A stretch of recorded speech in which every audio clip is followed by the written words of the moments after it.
voy o'li, mana bu ishni qilgan ustalarni kattaoyin ko'rganlarida-chi, dabdalasini chiqargan bo'ladilar. Qara tishlaganini shuncha idishni. Azdaki bu san'at asari, aka.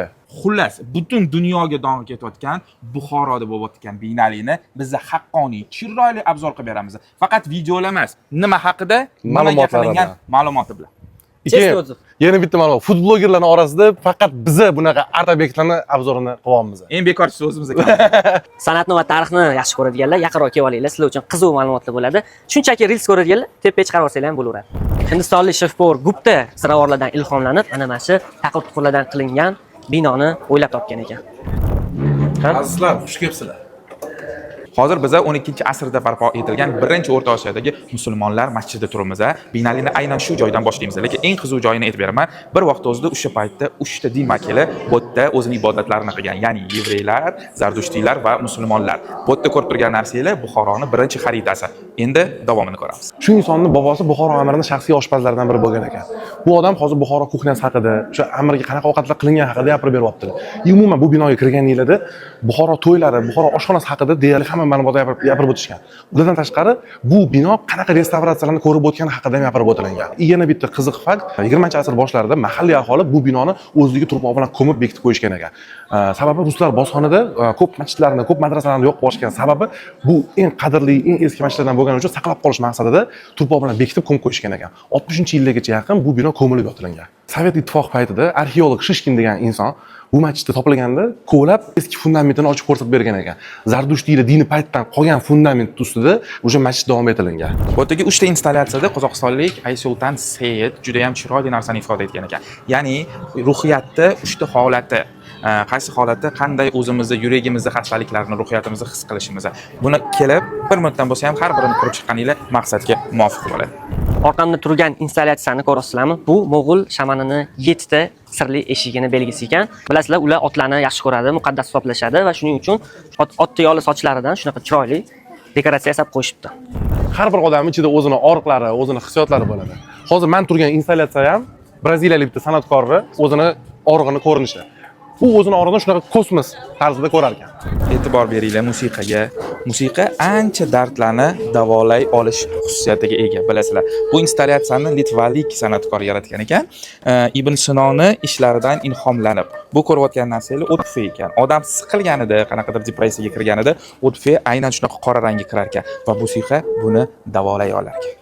Bu installyatsiya esa Aziza Qodiriy. O'zi asli o'zbekistonlik, lekin Angliyada yashaydigan ayol matoni paydo bo'lishini tasvirlab bergan. Bu narsani o'zlarining bobolarini tarixlariga Sen ham befarosatsan, sen ham befarosatsan. Bu narsani bobolarini tarixlariga ataganlar, chunki bobolari taxta taqozosi bilan o'zlarining yurtlarida yashay olmaganlar va har bitta nuqtada, har bitta yashagan davlatlarida o'zlarining davlatlarini eslatuvchi qaysidir qismlarni eslab, xotiralab, o'zlarining buvilariga aytib bergan. O'tmish bilan kelajagini yonma-yon kelganini ko'rganmisizlar? Orqamda turgan installyatsiyani xitoylik mashhur artist ko'rishingiz mumkin. Eski zamonning keramikasidan hozirgi zamonning iPhone'ini yasab qo'ygan. Gap bo'lishi mumkin emas. Orqamda turgan installyatsiya har xil paketlardan qilingan ekan. Bilgan ma'lumotimiz faqat shu bo'ldi, chunki biz so'radik, ma'lumot ishdan bergani yo'q. O'shaning uchun ketamiz. Yo'q, men o'qidim. Qozog'istonlik artist installyatsiyasi ekan bu. Hozirgi ayollarni, yosh katta ayollarni chetlashtirish, ayollarga bo'lgan munosabatni san'at orqali ko'rsatish ekan. Men o'qib oldim hozir. Feminizm emasmi? Yo'q, sen o'qishni bilmaysan. Fayamamni yomon boplashibdi, gap bo'lishi mumkin emas. Uzoqdan qaraganda xrustalli nimadirga o'xshatib, lekin yaqin borib qarasam, qaranglar, qanaqa arka yasab qo'yishgan. Novotdan gap bo'lishi mumkin emas. Aziz, bu shunchaki arka emas. Bu novotdan uy ekan. Ma'nosi yo'qolib ketayotgan odatlarimiz, qadriyatlarimiz hammasini ifoda etib, novot ham o'zini nima deydi, bir turida o'zimizning qadriyatimiz yo'qolib. Suv choy damlab novot choy icha olamizmi? Bu installyatsiya go'yoki siz o'zingizni suvni tagida his qilgandek, xotirjam his qilishingiz uchun qilingan narsa ekan. Mana bo'rtib chiqarilgan har xil rangdagisi bu to'lqinlarning ifodasi ekan. Endi tepaga qaranglar. Tepada bu o'rtada quyosh, bu ham keramikadan qilingan, yonida baliqlar va suzanaylar. Juda ham bir chiroyli va juda ham xotirjamlik, sokinlik beradigan installyatsiya bo'lgan ekan. Bu installyatsiya boyagi buyruq esingizda bo'lsa, o'shani davomi.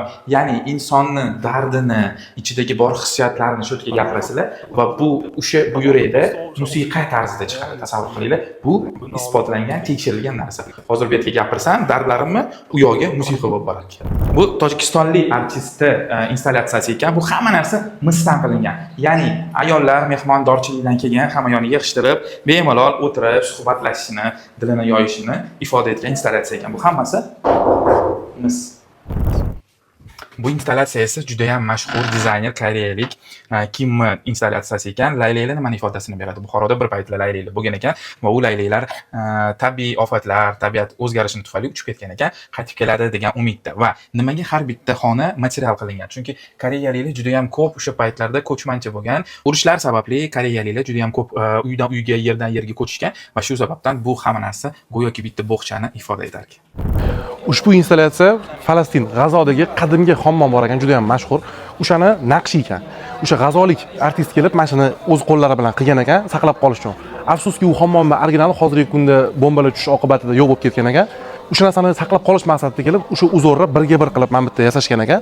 Eng qizig'i, mashina kayflarini yig'ishdagi rastvorda ishlatilgan qum G'azodan olib kelingan qum ekan.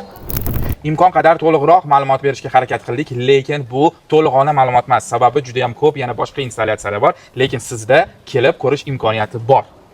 Sababi Beynali выставкасы noyabr oxirigacha davom etadi. Bu videoni buxorolik yoki Buxoroga kelmoqchi bo'lgan yaqin insonlarga jo'natib qo'yinglar. Agar mehnatimiz yoqqan bo'lsa, bitta like qo'yamaysizlar. Bittagina like va shuncha mehnatga kommentariy yozinglar, podpiska bosinglar va albatta repost qilinglar va biz sizlarga shunaqa chiroyli ma'lumotlarni yetkazib beramiz. Feministlar, azdagi feministlar.